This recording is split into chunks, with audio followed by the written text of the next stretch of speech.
we have a project there that's a safety project, that what we're doing currently with it is that we are removing that median, and we are planning as part of this project to go and extend the amount of transition that you have to get over into those left-hand turn lanes going toward Wadlow Gap, and make that a little bit more of a length to it that you can have to get into there to turn to go to Moccasin Gap. And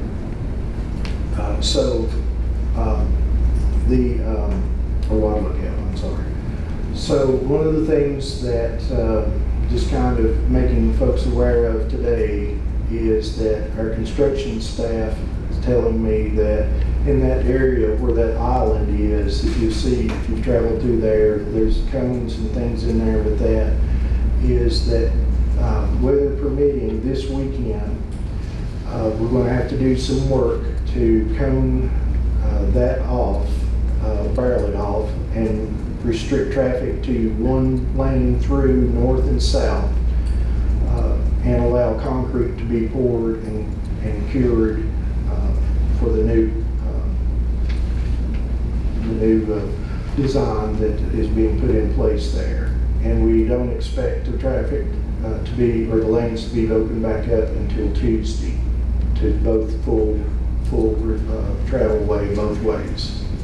So we expect there to be some traffic delays in that area during the time, but it's really is unavoidable. It's short term. I was trying to remember that the gain of this there just about 4 days is going to be really worth it overall. And this project's got a completion of October 1st. So hopefully we'll be able to get this done and get out of there pretty quickly. So will you be doing this during the daytime? It will be around the clock. So you're doing 24? 24/7 to allow that concrete to cure. Okay. They intend to work on it this weekend, as I said, weather permitting, and then get it excavated out, the forms put in, and then get the concrete poured probably Monday, and then hopefully reopen it sometime late Tuesday is their plan that they've told me. Okay. So, and I remember one thing,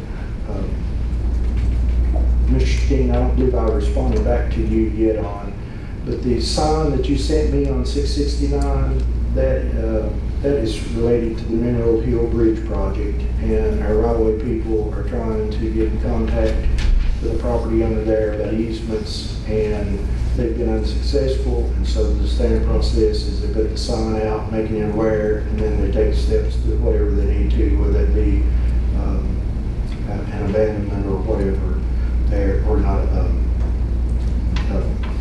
eminent domain action or whatever there, but that's what that is there in their location. Before I be quiet and see if y'all have anything, then I will address Mr. Baker's question about the private ditches.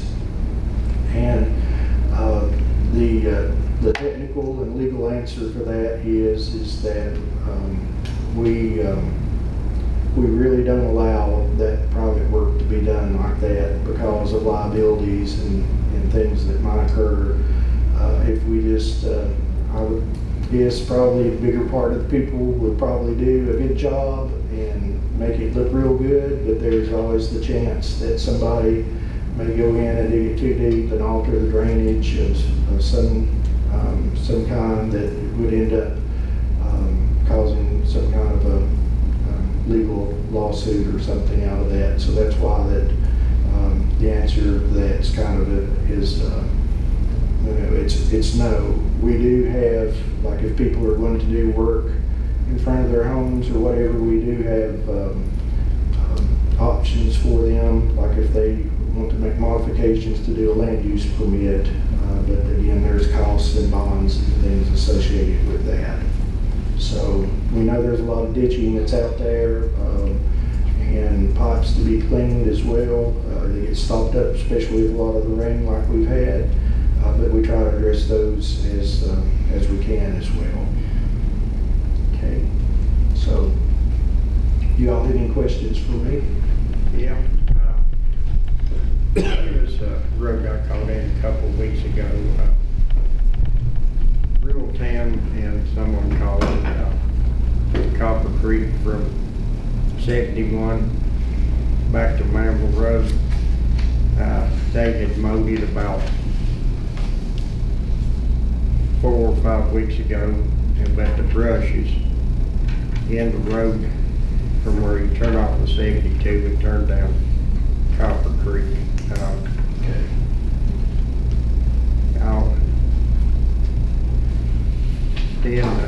Is that on Riverton Road or is that Real Town Road? Okay. Yeah, but it's even, I think a Real Town comes up there, the one comes back out towards Alley Valley. I don't know the road number.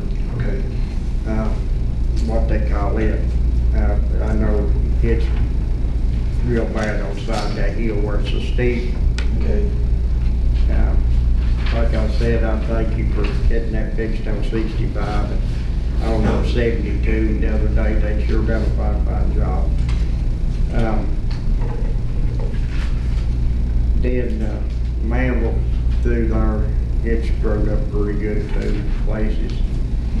Of course, it's a lot of places it's grown up. Yes. And I know Pattinsfield told me their machine had been tore up and looking for parts, and that's one reason they got behind what you did. Right. The one thing that with the Boomax, as I call it, is that's a machine that we can run during the winter. Right. So we'll probably continue running it through the winter on some of these. Actually, you have less of a mess afterwards. Well, you can see through it. Yes, in the winter. The road that you're showing Duffield, yes, I see the guys get over the medium or the divider, take it and trying to get out there is a two-lane thing. That would help a great deal. A thing that I've mentioned several times to state police and different things, they said they didn't, nobody ever listened. From Sperry'sbury back down towards Clinchport, it's very small dividers through there. Mm-hmm. And the curb has been blacktop so much, the curb is probably no higher than 4 inches. And several years ago, I remember 2 elderly ladies crossed it, and I think they lost their life. Yeah. Do you think you could maybe get a guardrail because the traffic is traveling north and south? And like I said, she lost control and ran across it. I think it was her or sister.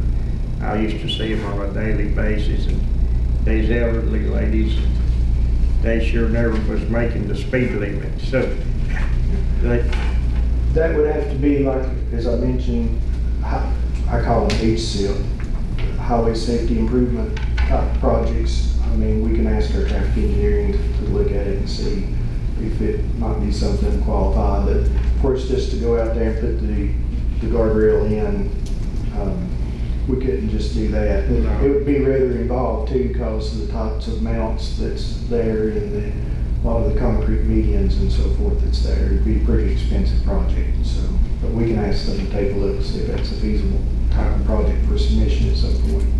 I've even seen some trucks one time, a standard broke and wood went across the 4-lane.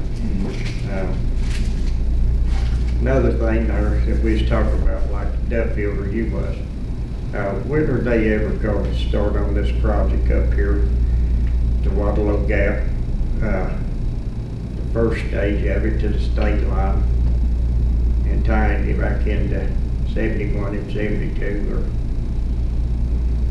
I'm not sure which the project. one that we just talked about at the Exxon?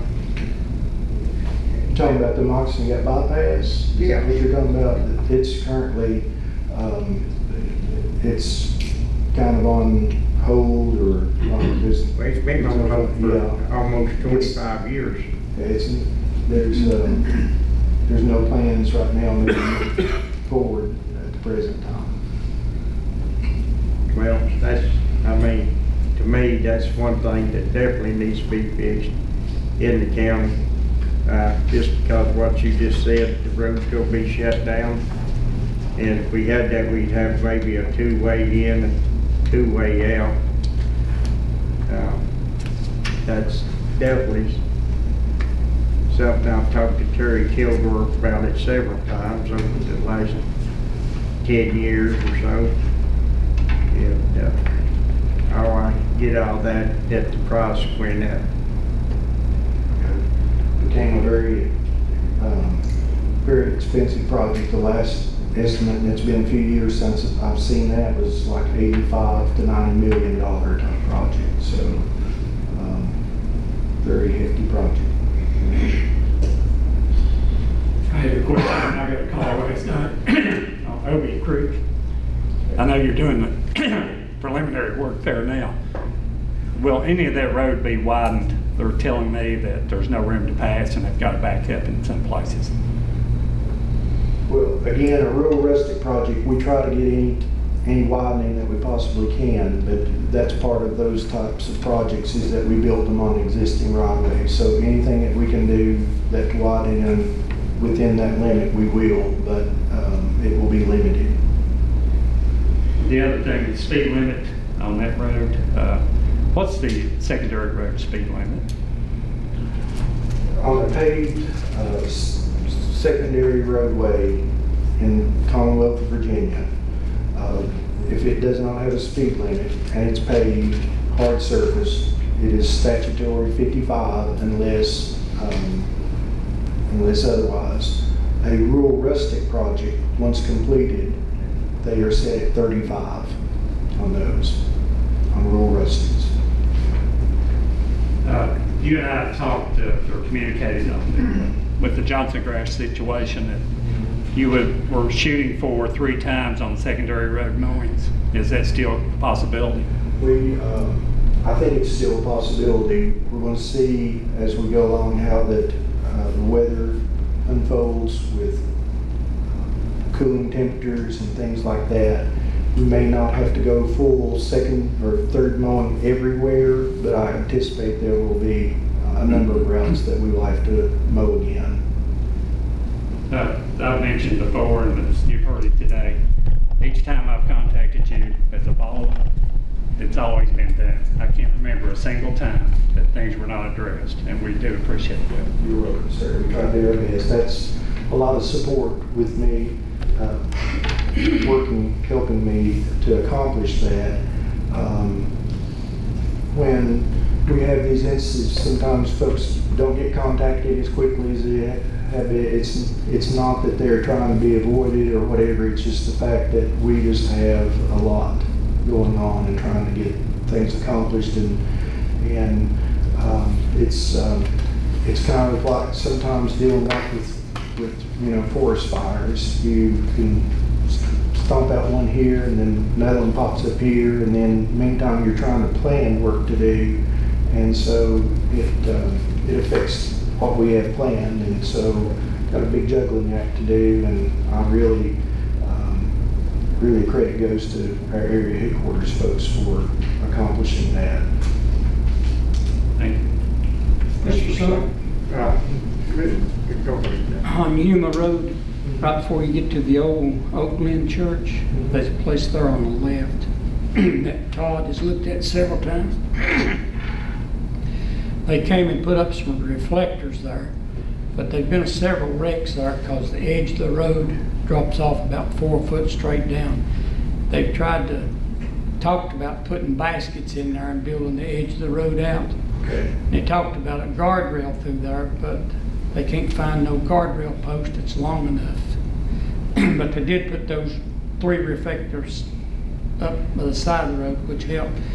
If you get crowded there, you're if you drop off the pavement, you're flipped. There's been several accidents there. I don't know what he's finally looked at. And We'll get back with Todd and then get with him and see what he's Come up with. come up with and see if there's any way we can help him with it. Thank you, sir. You're welcome. You done used your quarter. I'm just kidding, go ahead. You can lay down, man, don't bother me, I'm a big boy. Go ahead. I mentioned something last year. I was 65 down there next to the John Salmon Monument about the cones. Somebody stuck it up y'all's edge, y'all didn't, but it's an orange cone. I mentioned it last year, the orange cone's still there. And as Junior was talking about, they had put some baskets in other places there. Okay. And I know VDOT did go down by there and look at it, because I seen them looking at it. But they've never fixed it. And a lot of trucks has been running that. I don't know if they're hauling asphalt, gravels, or rock, what up through there. And, Danny, where exactly is that? between Slane and the John Salmon Monument on Highway 65.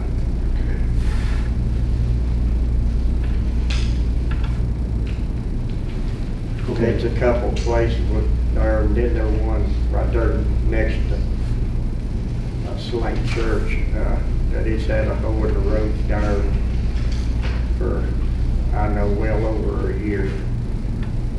Okay.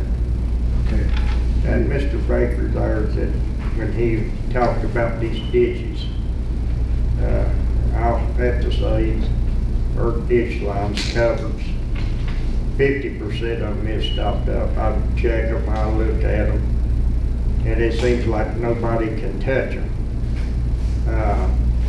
I hear that these guys will get fired if they clean the ditches out.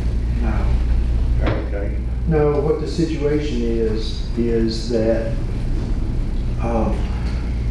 we are under requirements from Department of Environmental Quality that we have to have permit clearance before we can do any ditching. We have certain routes that are clear that we can work in without permits, but a lot of them we have to have permits. And then if we disturb more than 10,000 square feet, we have to have like an erosion and sediment control plan in place. So if anybody has said that, what they're referring to is that they don't want to get in trouble with DEQ there with that and get us in trouble with dealing with that. But nobody is threatening anybody being fired or whatever with the situation. Some of them told me that they can't dig ditches like in wet areas like, you'll say 65 up the river.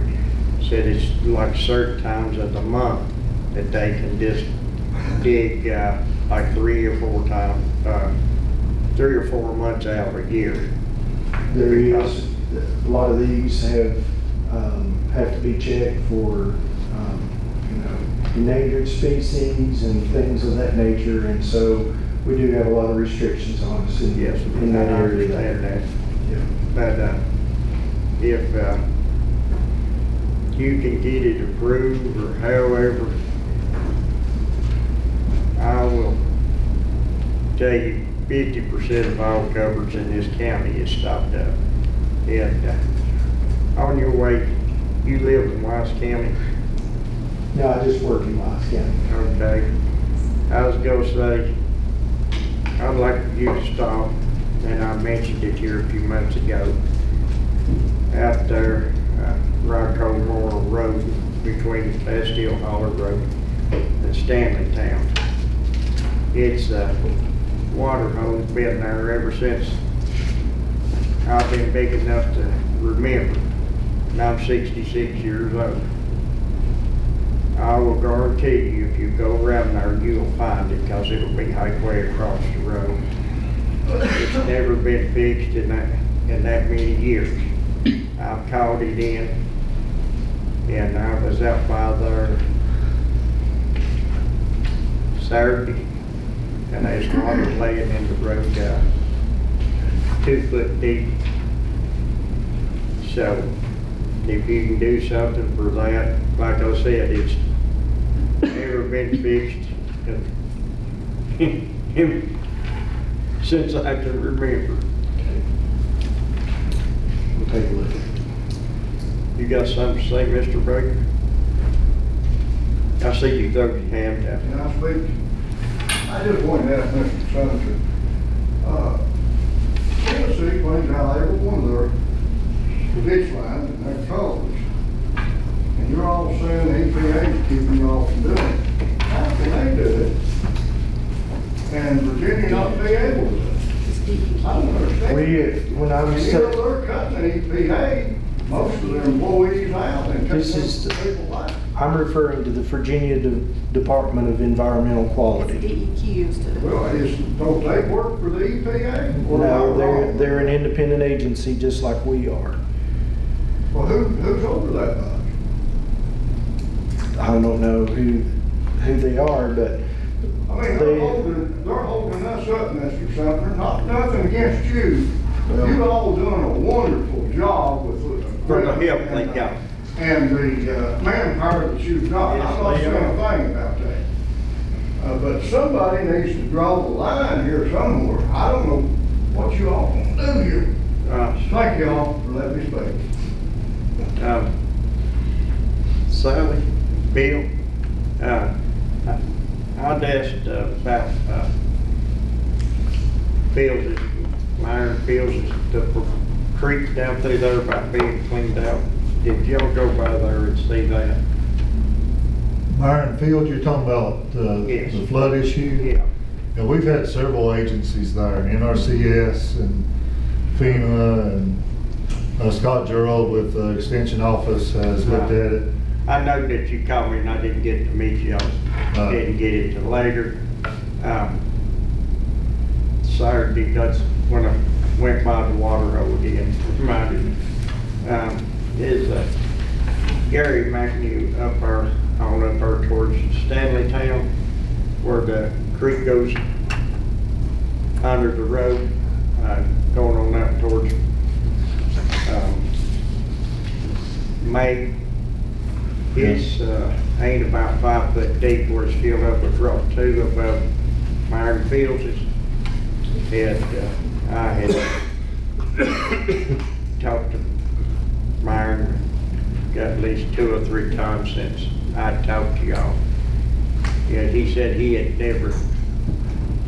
nobody had ever contacted him.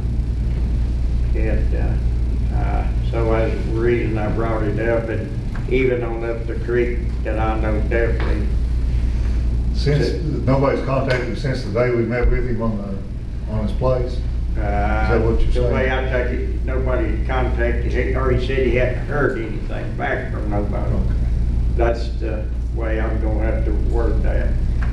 But, that creek there, I have seen it get out and come down through by the church at Stanley Town and out to Hunter's Valley, down through there and go through there next to Myron Fields' house. I mean, I've seen that years ago before the last flood, so I'm telling you, it's really gonna get Myron Fields' house in time if something ain't done with it. And if y'all can do anything, maybe the reason I brought it up is running across the road, because I've waited to get through it with a pickup, and if you tried it with a car, you wouldn't have got through it. And I mean, so, I'm pretty sure they won't let us get into the creek. no, now, John King told me that when he done it at fire at Fort Blackmore, he got a hold of FEMA, but he said he didn't have no big deal. He said they was easy to work with. And I told Mr. McNew that what Mr. King told me before he passed away. And so it ain't no creek there, it ain't nothing but rock. The water's underneath the rock. Because I was out there looking at it Saturday. Maybe you can look into it and just get back with me. Okay. You got anything else, Mr. Sumter? No. Thank you so All right, much. thank you all. Appreciate you. All right, y'all. Thank you for listening. My plan will be to come back December, and be my next trip then, okay? Sounds like a plan. Thank you Okay. so much. Thank We you. bring this meeting back to order, and we're still in new business. Next, we have Jeff Bricky with presentation on our emergency plan. Good morning. Jeff Bricky with the Scott County Emergency Management. I'm your Emergency Management Coordinator for the county. And we'll give you an overview of the Scott County's Emergency Operations Plan. And that's the plan that we operate off of during emergencies, but also there's things that go on from day to day in the county. And there may be incidents that don't rise to the level of an emergency, but they still need to be handled. So the basic plan that we have, and this follows the state's template, the state, all across the state, jurisdictions that have emergency operations plan uses the same template that has the same layout in it, and we follow that layout with ours. And that is dictated by the Virginia Disaster and Emergency Laws as amended from time to time by the state legislature. And our basic plan, and there's about 33 pages in the basic plan, but I just want to go over some of the basic plans, the things that drive this. Of course, the first thing is plan approval. So this plan, the state requires the plan to be reviewed and reapproved by the Board of Supervisors at least every 4 years. So we'll be due by next year to have for a new plan to be rolled out. And when we say a new plan, generally we're updating the information, we're gathering that as we go through time. And if it's things that have changed, we're doing those things in real time for emergencies. We don't wait until we put that in the plan. If a position changes or a name changes or an agency changes something, we're using that in real time. So that's approved by the board when the plan is rolled out. There's resolutions adopted to meet state and federal standards. So there may be changes in federal law that come along. You know, you hear a lot about changes in FEMA, that a lot of the FEMA aid and operations may be passed down to the state level. So that may bring about changes of how we operate. The purpose of the plan, of course, is to provide for the life safety and the property and the environment of the citizens of the county. We do a risk analysis, to determine if there's any changes, if something new happened out here that we're not aware of. And one of the things that you're hearing a lot more buzz about is, for example, cyber terrorism and that type of thing. And we'll talk about that in just a moment as far as where that comes into the plan. Well, the concept of operations is how we operate during an emergency. So the same agencies do all the same things that they're doing all along, and that's your law enforcement, firefighters, EMS, and public works. And these are the core agencies that we rely on to get things done. It also has the organization and assignment of responsibilities. So who is responsible for what in the county and those agencies, and what we do day to day to maintain this. And then it has the authorities and references, which comes back to what it's based on in the state law and the Code of Virginia.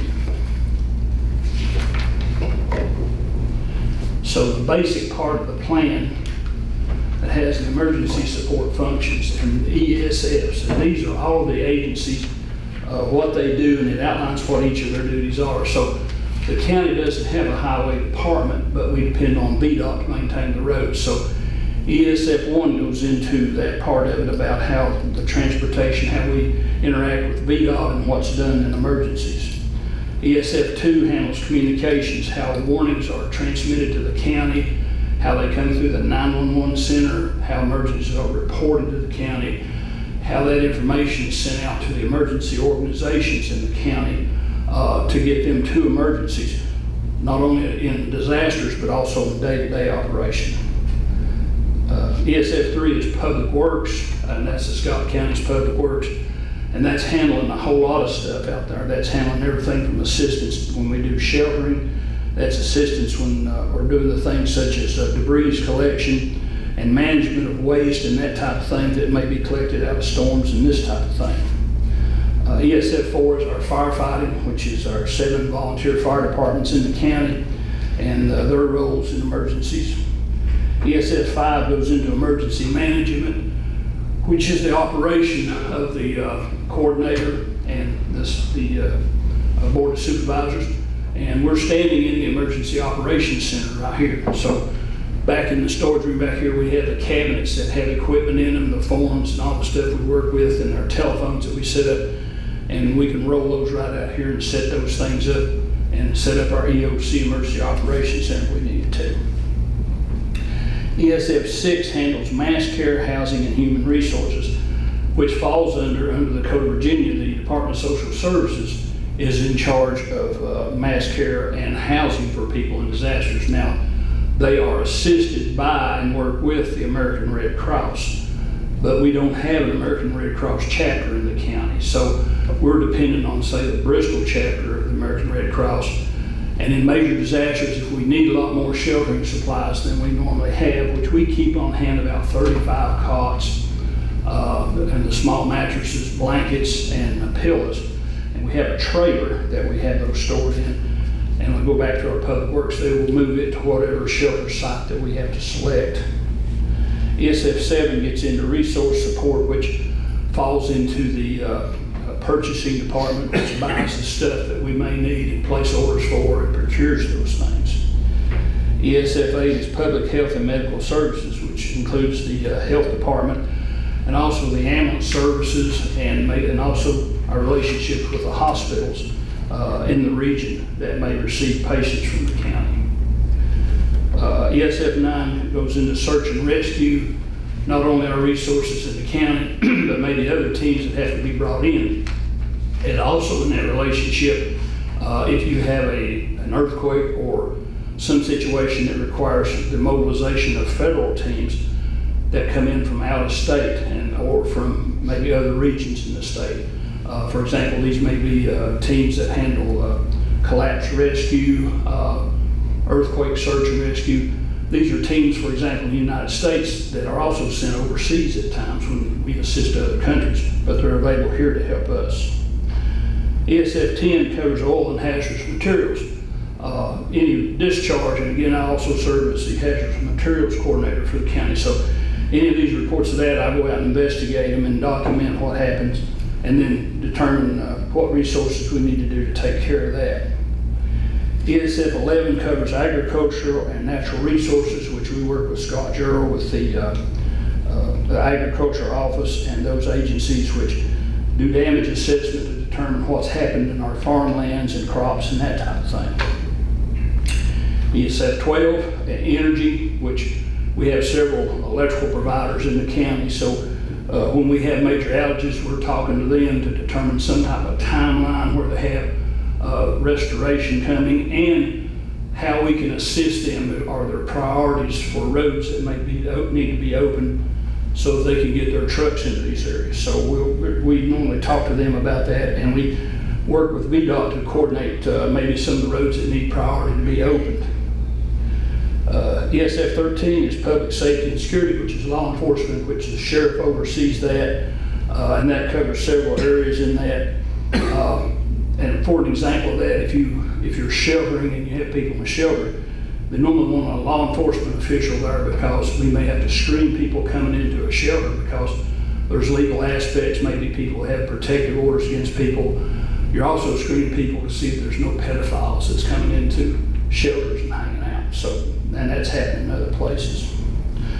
ESF 14 is long-term community recovery mitigation. We're in that process now. We've been talking to the FEMA folks and the state folks about maybe projects that we can tie into that can maybe help prevent things from happening that's already happened that could have damaged the county. And some of these things, for example, may be mitigation, for example, looking for grants that can get generators for school buildings and that type of thing. So those could be expensive projects, so you have to look for money for those things. ESF 15 is external affairs, which includes the county's portion of the board's dealing, maybe with our congressional delegation, the federal folks and this type of thing when we're declaring emergency or we're asking for assistance, and they may need to talk to these people and further build our case in order to get assistance. The two that's been added in the last few years is ESF 16, which is military support. And that again is where we may request military assistance and activation, and we have to define to the governor's office when they declare a state emergency and we declare an emergency, specifically what we want the military to do. Do we want transportation, it may be equipment. Now, our local guard is a transportation company, so they've got a lot of trucks, but they don't necessarily have a lot of other heavy equipment, so that might have to be brought in from somewhere else in the state. And again, that's paid for out of the governor's office. ESF 17, donations and volunteer support. And that doesn't sound real important, but from FEMA's aspect, that has been. And an example has been when they had Hurricane Andrew in Florida. There was so much stuff that was brought in from out of state, tractor and trailer loads. People would say, well, we've got a tractor and trailer load to a supermarket in the community, and we want everybody to bring out stuff to send to these people who have been hit by a hurricane or disaster. Unfortunately, a lot of this stuff is unusable. People clean out their closets and they'd send all their winter coats and everything to Florida, or their junk or whatever. So a lot of it became unusable. So most of the times in a lot of disasters in these areas, they're really asking for money to buy debit cards so that people can buy stuff at Walmart or whatever. But managing volunteers is important, because you'll have people who will self-report to areas and want to go out to help, but you don't know who they are. Or they'll go to somebody's house, maybe an elderly person, and try to help them, and then turn around and give them a bill for cleaning up their yard or fixing their roof or something. So we have to be on the lookout for those. We try to register people to do that, and if they're church groups or people that are organized to do that, then we try to vet them to see that they are legit, and try to send them where they may be needed in the community to help people. The support annexes that go to support the ESFs are very important in that, because these are things that go on day to day that's not just, and may involve outside agencies. So information technology, IT, that's a big one, which comes back to when we were talking about cyber terrorism and the protecting not only our communications, but our computers and our other stuff, that we're not getting bombarded with maybe false information, and also managing what goes out to the public, and rumor control, that type of thing, that people see stuff or hear stuff and it may not be true. So that's a real important aspect of emergency management. Debris management is a big thing, because if you got all this stuff that's being collected, you got to have somewhere to put it. It's got to be sorted. If it's metal, there's a difference between, of course, trash metal, household waste, trees and logs and limbs, and we just went through that here just in Helene. We had a whole lot of that stuff out there. VDOT takes care of a lot of their stuff out there, and I think they've been taking it down on Bray Road down there, and they have a place down there that they dispose of it. Dam safety. Well, Bart Camp Lake, and the state has a plan of their own for Bart Camp Lake in the event of that they see that there may be endangered, for example, from a release from the dam. That's an earthen dam. And they do a survey, they have engineers check that, and they have their plan, and they tell us how they're handling that. There's one other dam that we're concerned with, that we get plans on. Do you know which one that is? Big Cherry? No, that's a Wise Camp dam. Hopefully that drains the other way. Fort Patrick Henry Dam.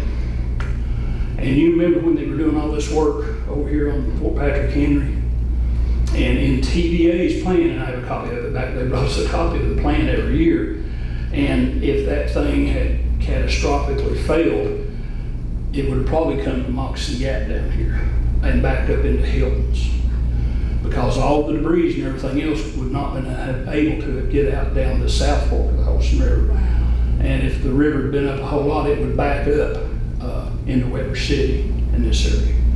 So we're included in that plan, and they have overlay maps that I have in the plan that shows that in the event of a catastrophic failure could be an event. So those are the two dams that we worry about in dealing with that.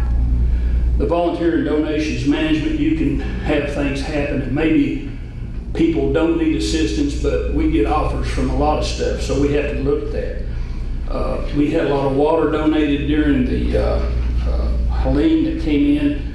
We didn't need a whole lot of it, so we managed that by letting people take it over to North Carolina and places where they really needed water if we didn't need any more here. But it has a shelf life. Bottled water don't last forever, so a lot of it, if it gets beyond the shelf life, we have to dispose of it. But we like to get it out the door to somebody if we don't need it, and that's an example of that.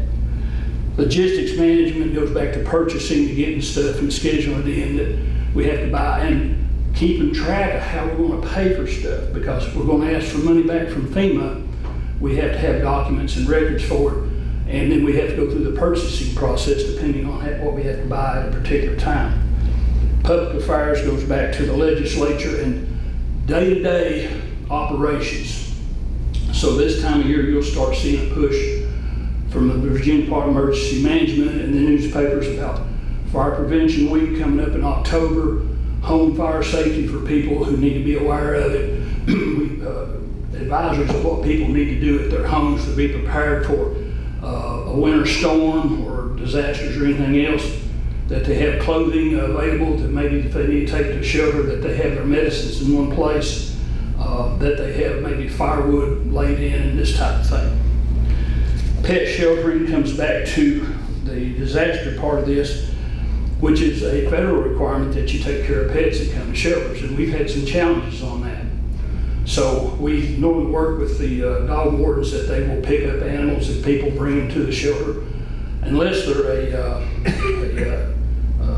animal that has to be, to help somebody with them, or in some cases maybe a comfort animal for whatever. That's one side of the thing, but it's hard to manage those animals inside a shelter when that's set up out here. We've had requests before that people, when especially cold weather in the winter, that they came to shelter, but they wanted us to go back and get, they had rattlesnakes and other stuff that they wanted to bring to the shelter with them, but unfortunately we don't really want to do that. So we asked them to throw some blankets over them or whatever, and they probably get by on their own. So, and that's the truth.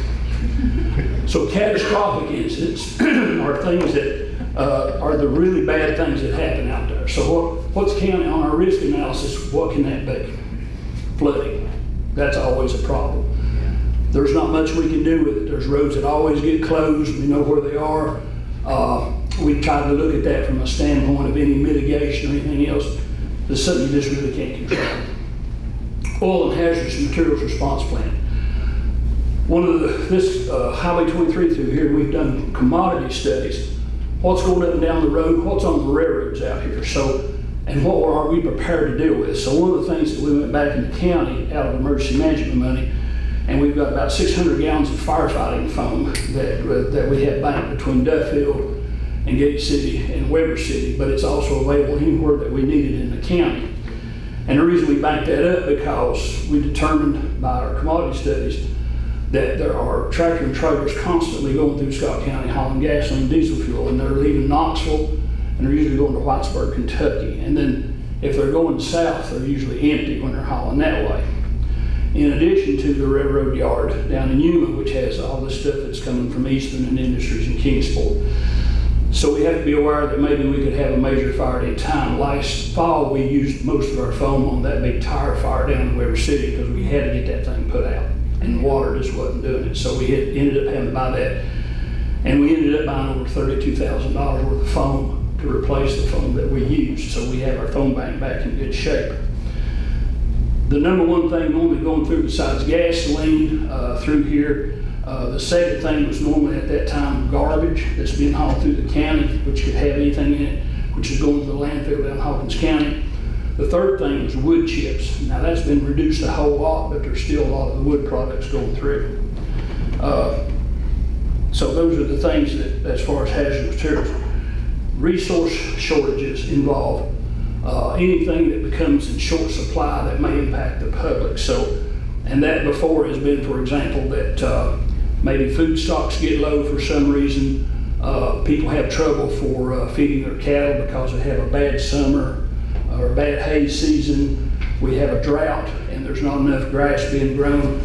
And we've had to work with the Department of Agriculture and the Conservation Office to have hay brought in from out of state just to keep cattle fed, to keep people from losing their farms or whatever. Water contamination, that's a big one because we have to protect our water plants in the county, both the Gate City, the Moccasin Gap, and the Duffield water plants. It also can cover people out here who have wells, so we have to be aware that if somebody's heating oil tank leaks in their neighborhood, that could get into somebody's well and drinking water. So we have to be proactive on those things, and that's happened before. Nuclear attack, well, we're downwind of Oak Ridge, so if something ever happens, we're probably going to have a lot of that. Now, at one time in our plan, we did a lot of work about nuclear attack, and you can probably remember, if you're old enough, that you used to have these signs outside of buildings for shelters and had the capacity on them, and they were in basements and under churches and everything else.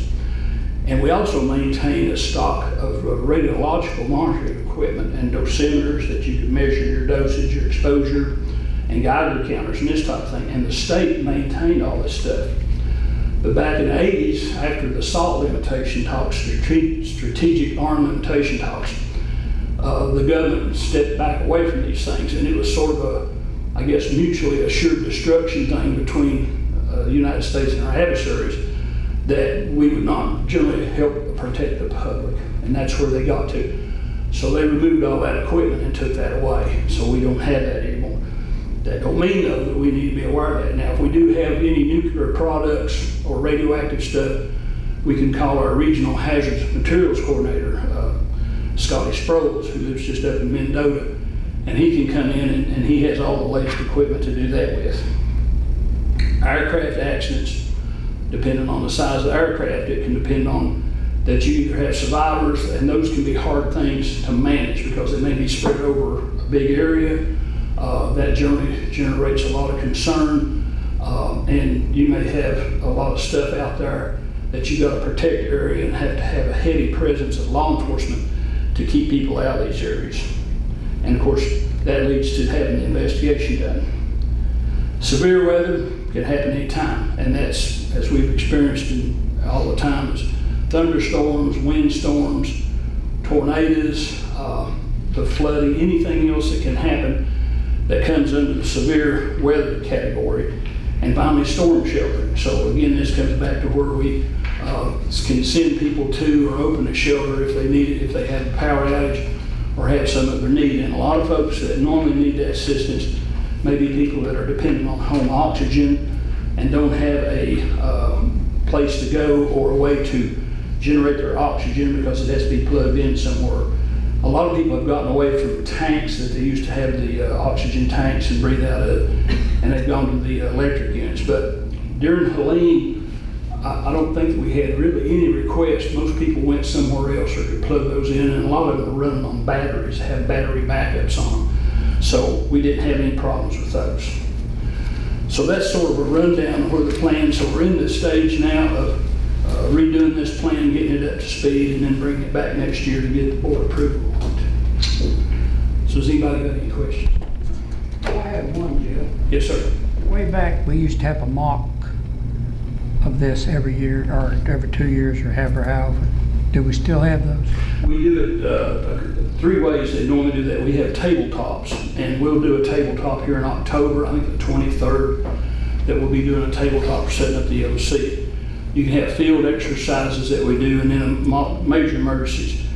One reason that we've had sort of step back away from these is not wanting to have them. We just don't have the volunteers to work them. That, in other words, used to, if you had so many people in the fire departments and in the rescue squads that were available to come out and do that and spend all day. And now we just have enough people to run 3 ambulances in the county, and we don't have them. And during the day, a lot of times we're just really short on people for the fire department. So I had to go out Friday morning, me and another guy, 2 or 3 from Duffield, and tackle a house fire down here in down Button. And that's at 6 o'clock on Friday morning. And it's just 4 or 5, but used to we'd have 20 or 25 people. We just don't have the number of volunteers we used to. Not that we shouldn't have exercises to do those things, but we just have the people, don't have the people inspired to do that at this point. And that's one reason why a lot of organizations have asked us not to try to do that at this point in time. But that don't mean we don't need to do that. But you're correct. We're seeing more frequent storms, nationwide.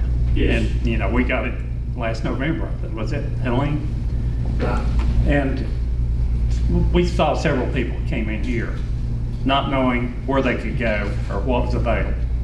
What do you have that you can give people that will let them know, if this happens, I can do this? Well, here's the thing. We're limited on how many shelters we can set up. So normally we can set up 1 shelter. So we're looking for a shelter that has power at it, or maybe access to water. And if we're going to tell people that, if we're going to say, okay, you can go to any school and in a storm or something and it'll be open, but we can't guarantee it's open. Now, if we set up a shelter, we know that somebody's there. We've opened it and we have power at it, so we make that decision at that time. And we broadcast that to the public, and it can be by radio, it can be on the media, on the computers or text or whatever. And we have it do it. We can also, if they go to a fire station or see a police officer or something, we broadcast it to those people so that they can tell people, here's where you need to go. And we set a priority, for example, getting the roads opened up, the trees cut at least passable, and that we can transport people to a shelter. So that's how we go about that. Jim? Yes, sir. You was talking about the radio. Now, back there in November, we had no power, so the older people and stuff didn't know places to go. Right. Because they'd ask me later. I understand. And I took off 4 o'clock that night. And I rode through the county. Duffield had power. The McDonald's and everything on the other side of 23 had power. Rode through Gate City here. The only building had power was this building. Lights on. Right. I go on through Lynn Garden, red lights, nothing's working. Till you get on the other side of Kyle Hill. They had power, but when you went 300 yards through gravelly, there was no power there again. Right. And then I made around through New Beeson Well and back up Stone Drive and back through Waterloo Gap, all the way past Browder's Chapel. No power again. But how could we get a deal set up now that people could see this on TV till we would have shelters today to know instead of trying to figure out when there's no electricity or something like that? That's a good point. So our decision point would have to be, as you said, where do we have power? So if we needed a shelter maybe on the other end of the county where they had power down at Duff Pat School, because that's fed out of Powell Valley Electric, they didn't have as many problems down there as we did. So that's an option. If they have and this goes back to emergency preparedness and home, I was mentioning those things people ought to have stock of. They need a battery powered AM/FM radio, because we can, put that on the radio and send that out. Here's where you need to go to a shelter, or we put it on TV. And the power's off, that's understandable. Now, a lot of folks, and I won't say everybody, but it's amazing how many people in the last few years have a generator at their home. Now, not everybody's able to do that. But if they know somebody that don't have power, whatever, if they check on them, if they contact us or make that arrangements, then they can bring them to a shelter and we're set up to do that. Now, we didn't have anybody that we know of that needed shelter and requested it because it wasn't real cold. The weather was pretty nice during that. We were fortunate in that the weather was decent enough that people could stay in their homes, and that's always a good thing. Right. And you're correct on that. So that's one of the things we encourage, because that's probably about our only way to communicate with them.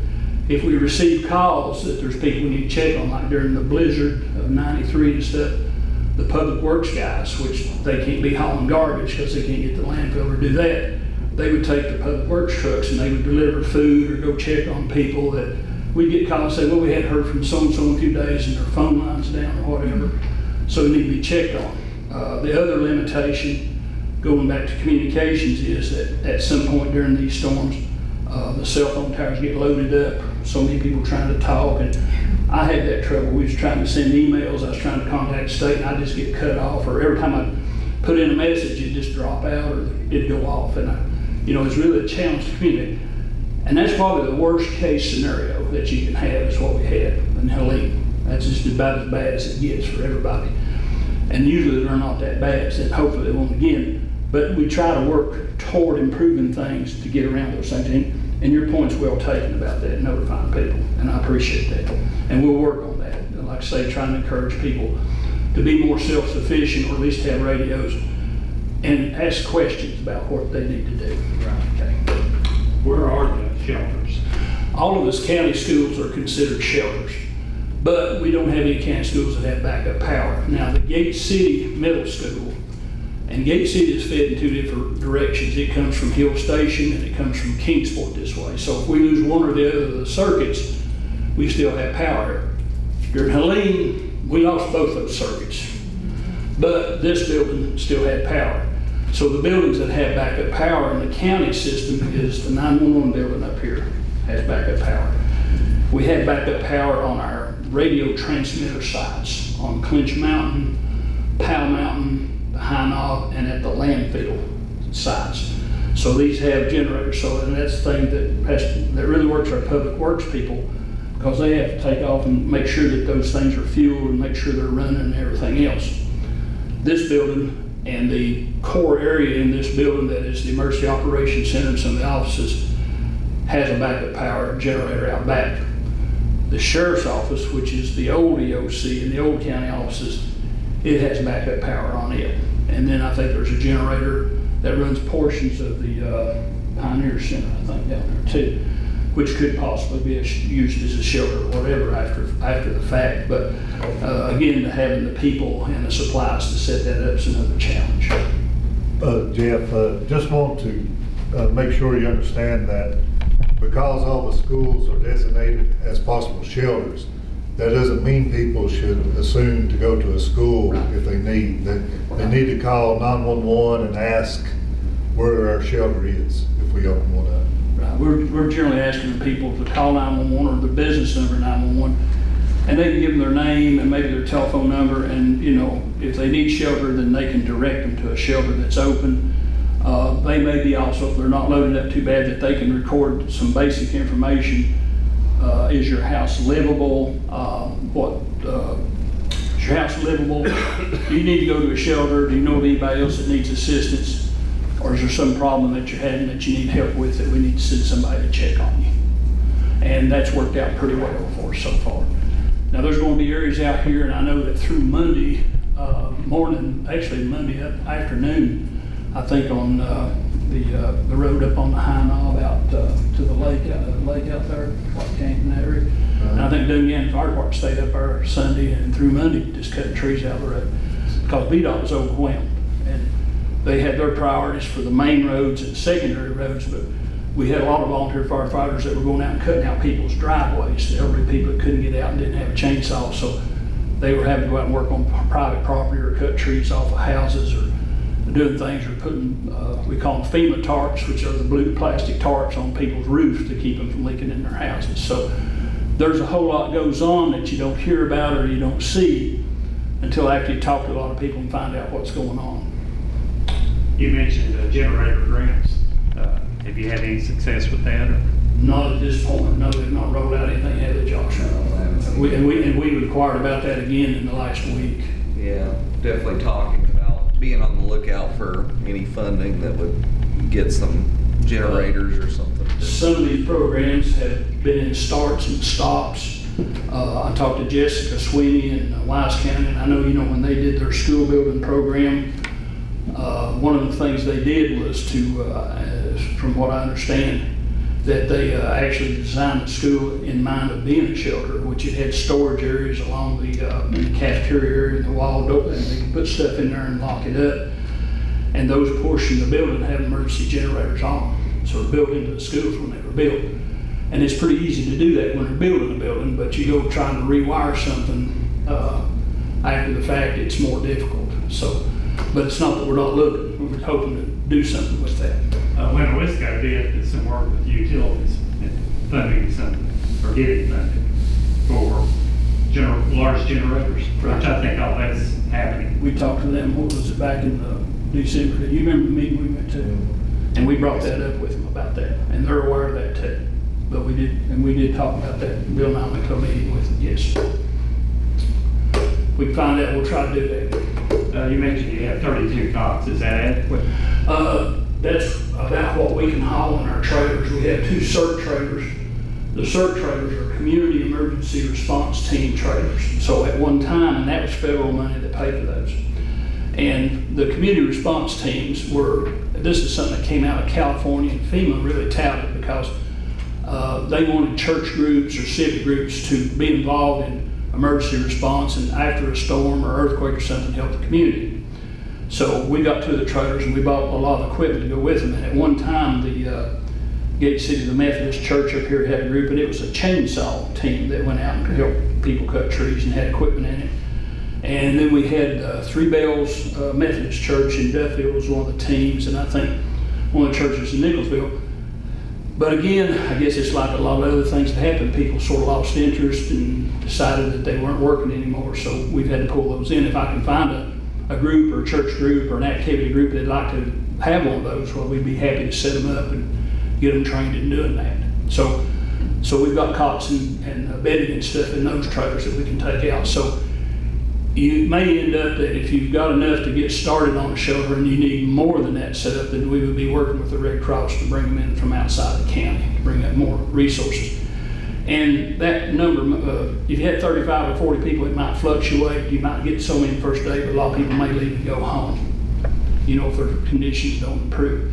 And then we screen people that there's people that have medical issues or problems that probably don't need to be in a shelter, that they may need to go to the hospital or some medical facility for treatment. So we try to sort them that way. Questions? Comments? I'm sorry I bored y'all to death with this. So we hope to, on the 23rd of October, I gotta check the date on that, and Josh has talked about this, but we normally set up an annual drill. We operate during the day, we operate the Emergency Operations Center. We set up telephones which plug into jacks under your desk, and the different leadership positions have a phone with an outside line.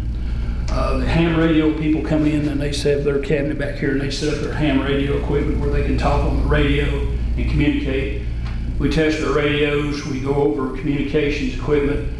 We may have people going out in the field that day that can go out and we'll set up some scenarios where they go look at a house and maybe gather some information and bring back that's damage assessment and this type of thing. So that's the type of thing we do. We usually buy pizzas for lunch and feed people and just sit and talk about the plan, talk about things that need to be done. Okay? Yeah. I've got down the 16th, but we'll nail down the date, October. Okay, probably right. I think you're ready to go. Okay. Well, thank you, Mr. Ricky. Thank you, appreciate y'all. And I want to tell you, we appreciate, on behalf of responders in the county, our fire, law, EMS, and public works, we appreciate the board, what you do in funding these organizations, because that's the backbone of organizations. And the more equipment they have and the funding they have, that made it possible. We couldn't have got through it without them. And I want to thank you for what you do for those folks. It really means a lot. We couldn't do it without you. Thank you so much. Thank you for what you do. I appreciate you. All right, next on the agenda is mutual aid and cooperation agreement for law enforcement for Scott County, Virginia and Washington County, Virginia. Mr. Wilson, can you address this for us, please? Yes. So I have that agreement in everyone's packet. I hope you had a chance to kind of look through it. Looks pretty straightforward as far as just that mutual aid agreement between Scott and Washington counties. I don't know if anybody has any comments on it. Otherwise, we just need approval of this. Okay. Do I have, So moved. thank you. Do I have someone to second this approval? All right. All in favor, say aye. Any opposed? Say nay. All right, motion carried. There you go.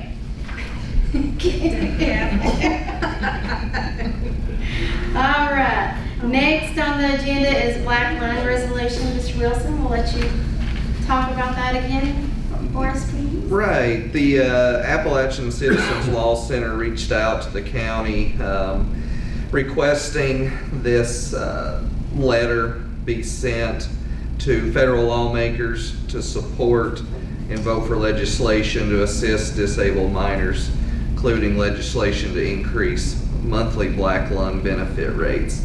And they did provide like a little breakdown that I put in everybody's packets, kind of outlining kind of where that's been, where it's going. So they're just asking for, yes, correct. Alrighty. Do I have a motion for us to send this letter to support? So moved. Alright. Do I have a second? I'll second. Thank you. All in favor, say aye. Uh, All opposed, say nay. Motion carried. We will be sending that letter out then. Thank you. All right. Next is our added, it is the Sheriff's Office Comp Board Additional Officer, Eddie. We've had several occasions where Sheriff Eads said that he was understaffed in his opinion, and several citizens saying they needed more coverage in the county. We also heard from Investigator Ross at one point saying his working caseload was he could use 10 investigators in addition to what they already had. So obviously there's a need in the county for additional law enforcement. And I wasn't that familiar with the comp board, but I did do a little research on it. The General Assembly allocates one person for the police department per 1,500 residents in the county. So I'm assuming he's maxed out based on what he has in front of him. Otherwise, you have to petition to the state to get additional people based on special needs. And the caseload, we've got Highway 23. I checked with the Commonwealth Attorney's Office. He felt like there was a need for additional officers. And Sheriff Eads said he felt the same way. So as a third party in this, I think we need to be involved in trying to push this forward in requesting from the state of Virginia to add additional law enforcement officers to the Sheriff's Department, through the comp board.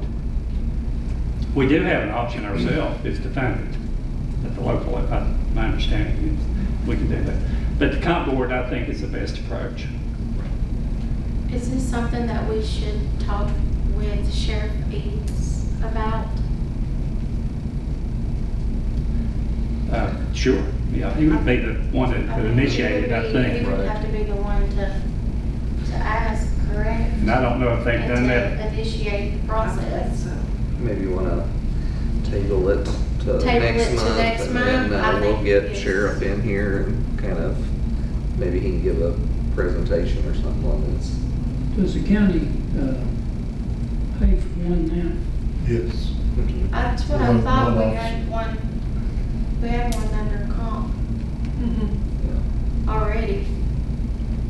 Pretty sure, Yes. yeah. Okay. So you all good with tabling this till next month, and we'll invite Sheriff Eads? Yes, I'll reach out. All right, sounds good. All right, next on the agenda is bookkeeping items with Ms. Vickers. Please appropriate $21,128.56 to Rescue Services 4 for Life Grant, 1000-32300-405621, for monies received and deposited at the Treasurer's Office. Okay. Do I have a motion to approve the appropriation as presented by Ms. Vickers? So moved. Thank you. Do I have a second? I'll say. Thank you. All in favor, say aye. Any opposed, say nay. Motion carried. All right, next on the agenda, we have appointments by Ms. C. The Building Code Appeals Board has been on the agenda several months. It was re-advertised and you did not receive any applications. Madam Vice Chair, I spoke with Robbie Sally today while he was here, who has served on that board before, and he was tickled to death to continue to be on that board. So he said yes. All right, that's wonderful. Thank you. How long did Robbie Sally then? I'll make the motion that nominations cease and we go back acclamation. Do you like that? Do I get a second? Well, of course. Okay. Then, all in favor, say aye. Aye. Any opposed, say nay. For the record, he didn't say he was tickled to death. He did say- So, Then Mr. congratulations, Mr. Robbie Sally. Sally's gonna be on there again. All right, next on the agenda is our county attorney's report, Ms. Kegley. I don't have anything for you all today. Happy to answer any questions. I do have a couple. Okay. You attended a small business incentive group meeting. Could you tell us a little bit about what came out of that? It's ongoing, so I don't wanna, John is working with Little Wisco, and I think there'll be another committee meeting to discuss that further. Okay. The other thing is, we got this handout today, it's on the cases before the judge on some of the animal control issues. You attended, I think in your part, you said you attended one of the cases. Is there anything in general, you know, we have a lot of people come forward about animal cruelty, you know, speak before the board. Is there anything that you can tell those people, this is what you need to go proceed to court? I know animal control is involved, but what is the judge really looking for? Yeah, and I can't speak to that as well as Jake Doherty could as the animal control officer, because he and Stacy Cook and I bring those cases all the time. I don't attend those with them. They Well, I present think to you the went to judge. one, didn't you? It was about abandoned animals. Like It cat wasn't- and, Yeah. Now, in that case, what were the key points that made it, was there conviction in that case? No, it wasn't about a conviction or not. It was a special circumstance with an emergency custody order.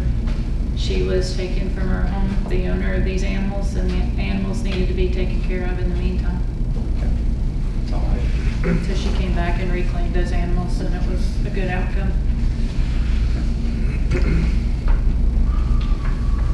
Thank you, Ms. Kegley. All right, next on the agenda is the county administrator's report, Mr. Wilson. Thank you. You have your green sheets here. We'll run through this first. General fund balance, $8,194,807.80. Had a early set claims for the month of $917,726.19. The total claims for the month, $992,974.07. Entertain a motion to pay the bills. All right, so moved. Can I get a second? Right here. About a second. All in favor, say aye. Aye. Any opposed, say nay. Motion carried. We're gonna pay those bills. Thank you. Paul, or you can just, you have some minutes. I have a few items here, just for miscellaneous. We need, first, a board action to ratify the permit for fireworks for Duffield Days.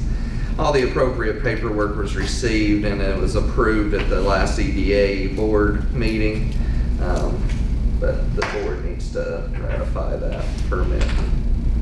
Okay. Can I get a motion to ratify that? So moved. Can I get a second, please? I'll say. All in favor, say aye. Anyone opposed, say nay. Motion carried. So along those same lines, I would be requesting board action for any future fireworks permits that would be displayed or fired from EDA property. That, you know, EDA board approves that anyway, and all the necessary paperwork has to come in as far as insurance and whatnot. I guess I would request a board action to bypass the ratification process from this board for those instances where it deals with EDA property. If it's, you know, just county property, then obviously we would come to this board for approval. All right. Can I get a motion to Bypass the the ratification process for fireworks permits on EDA property. What he said. Can I get a motion for that? I'll make that motion. Thank you. I'll second Thank you, Dan. All in favor say aye. Aye. Any opposed say nay. Registration's open for VACO conference. I had reached out to see what interest there was from the board as far as who wanted to go. I did have 2 that reached out. I believe we need a board approval on who is to attend the VACO conference. I'll add, besides myself and the 2 interested board members, I would request, and I guess I should back up. So every county gets 3 rooms allocated to them, and I did reach out to say that we would be using those 3 rooms, but also get on a wait list for additional rooms, 2 additional rooms. I'd request that Sally and Bill be allowed to go as well, if we were to obtain those 2 extra rooms. And I don't know when we'll know that for sure, but I guess right now it'd be myself, Miss Glover, Miss Addington, if anyone else wanted to go, and then Miss Sally and Mr. Dingus. Do you have to say a voting member and an alternate? We have to give one of us voting privileges. So you all approve that? Yeah, we'll do that here, Yeah, but today or? just before we go. Okay. The next meeting, We'll have to do it before, yeah, we'd have to do it at the next meeting because it's. October meeting. Well, we could do it at the November meeting, either one, because it's not till the week after. Good. Either way, just as long as we have someone. I would put it in October, Okay. that way we don't forget. Yeah, do that. I'm looking forward to it because I have yet to get to go to any of the meetings that we've had in Richmond or the VACO meeting, so I'm very excited. Did no one else want to? Anybody else? Green pants be the next meeting. Where are you going? Where are you going? To the VACO conference It's at the Omni Homestead, in Bath County. Bath County, correct. November 8th through the 11th. Yes. We need to vote on There you go. Do we need to vote then on who's going, or just the voting member then? Voting, just a voting. it, and we'll have to do that. So I'll go ahead and register us for that. That way we can get that done, and then we'll address in October the voting member. Unless you want to do it, just, you can do it now. We can do it now. And just get that out of the way and be done. We can do that. I'll nominate you to be the voting member since you're the vice chair. I'll to nominate you, but okay. That's a motion. That's a motion. I'll make the motion to, Michelle's the voting member. yeah, send Michelle as the voting member.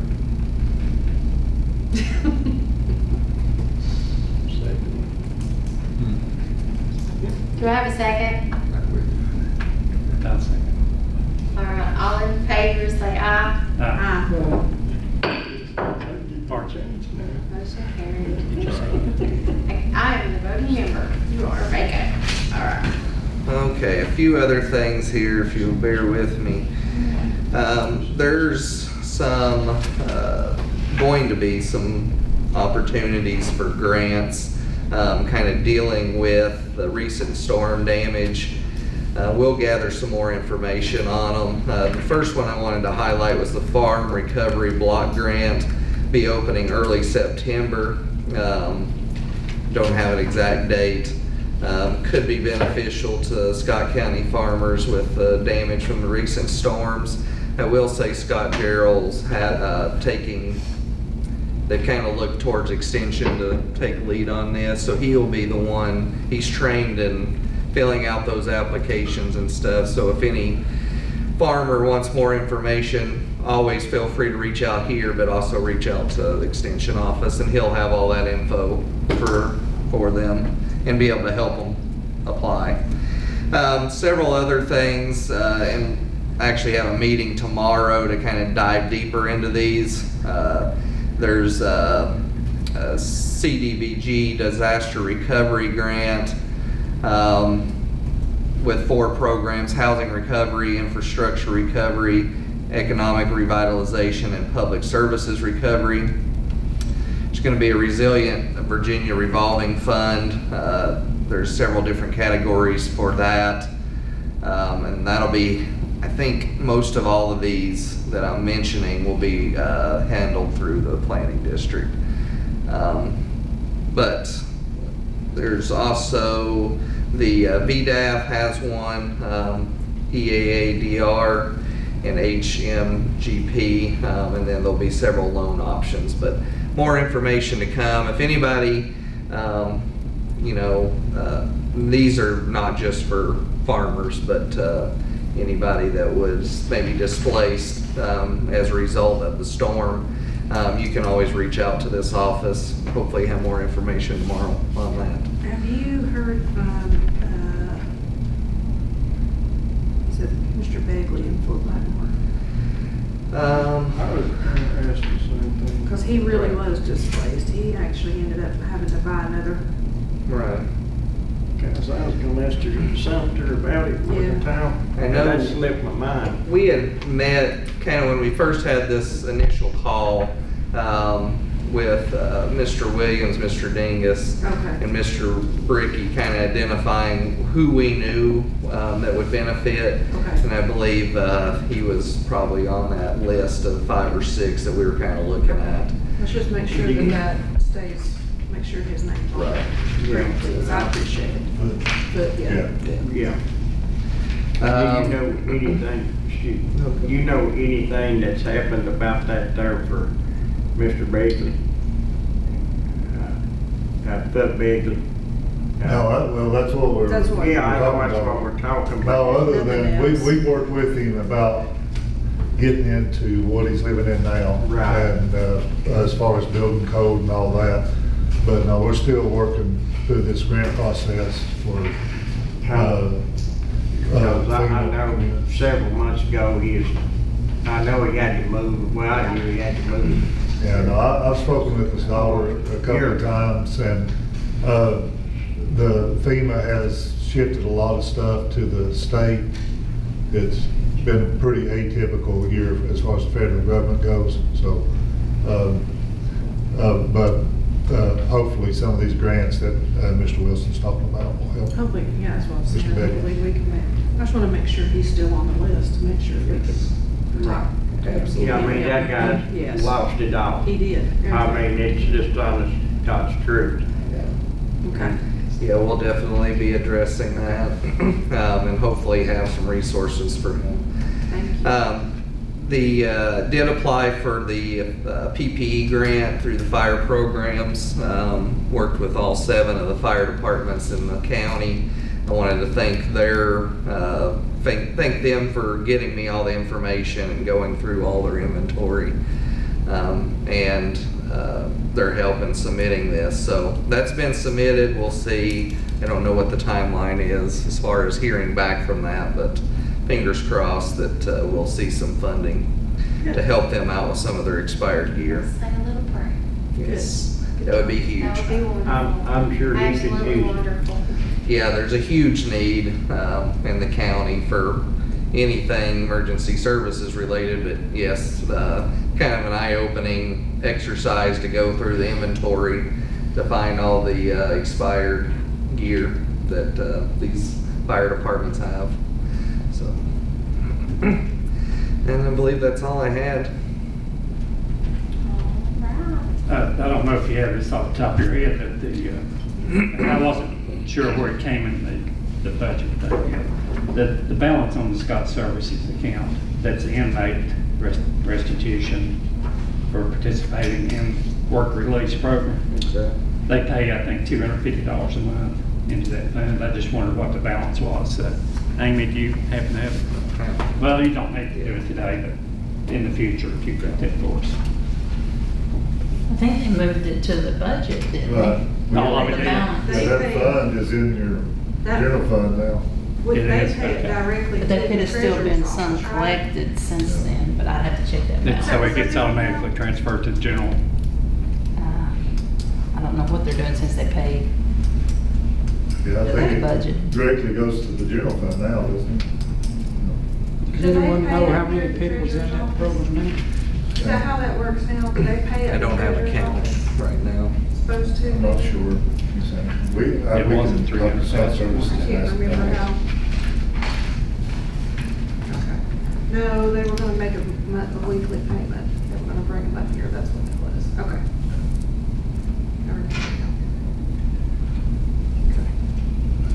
Okay, next item is Board of Supervisors comments, requests, recommendations. Does anyone have anything they'd like to say? Yeah, last month, we was here. Eddie mentioned something there about closed sessions, and what was the deal? How can we go in closed sessions if one of us mentioned it? Can you remember? Well, Ms. Kegley did send something out on that. Yeah, she sent us an email Okay. explaining that out real good. Because I know we had some disagreements or something on that. I just wanted, She sent an email. okay. We're good. Yeah, mine's been under the seat since yesterday. I picked it up last night, didn't be juiced up for this morning. Another thing, of course, the VDOT thing, I think we pretty much hashed that out already, but I don't have anything more to report on that. But something, again, going back to our last meeting, the restitution payments that we voted to redirect to the EDA. There was mention by Mr. Manus that matching funds were contributed by the EDA for some projects. In particular, the Devil's Bathtub and the Crooked Road Tech Center. And I did do some research through accounting and also the EDA. There's been no matching funds from the county going toward projects in recent history. So that was not accurate. In particular, the two that were mentioned, we did not match any of the funds for those two projects. We thought the restitution payment would be about $2,000 a month. Actually, the first one was $22,179 from the family restitution. That was a kickoff, one-time payment, but the continuing monthly payments, I believe what was agreed upon was $5,000. Now, what of that we'll get after court fees and stuff, I'm not sure. Yeah, I think it was 25,000 was the payment, and I think what we actually received was like 22 something. Attended the Lenowisco meeting. Dungannon is, they're applying for phase 2 of the water, 1.1 million through Lenowisco. And the Flowers Gap Lee County project, they've been funded $480,000, and they're requesting additional funding, which will total $1.8 million. So they're applying now for that in 2025. I attended a Nicholsville town public hearing with Lenowisco and Charlie Lawson. They got a DHCD planning grant application request for $40,000. So they're working on some projects there for the town of Nicholsville. And they're working on the Bush Mill, doing virtual and live tours of Bush Mill. So that's hopefully coming soon. EDA, the Pioneer Center, the new roof, they've already got $140,000 in funding, and they'll be applying for $140,000 additional funding through the AMLR grant program. And that's all I had. Anybody else? All right, well, I'd like to say something. I'd like to tell all the We really do appreciate you all so much. And I'd like to tell Chris that I hope I made you proud there, buddy. But you are in our thoughts and prayers. We hope you feel better. We do not have a closed session meeting today, so we will adjourn this meeting until next month, October the 1st, 2025 at 9 a.m. Meeting adjourned. Good job.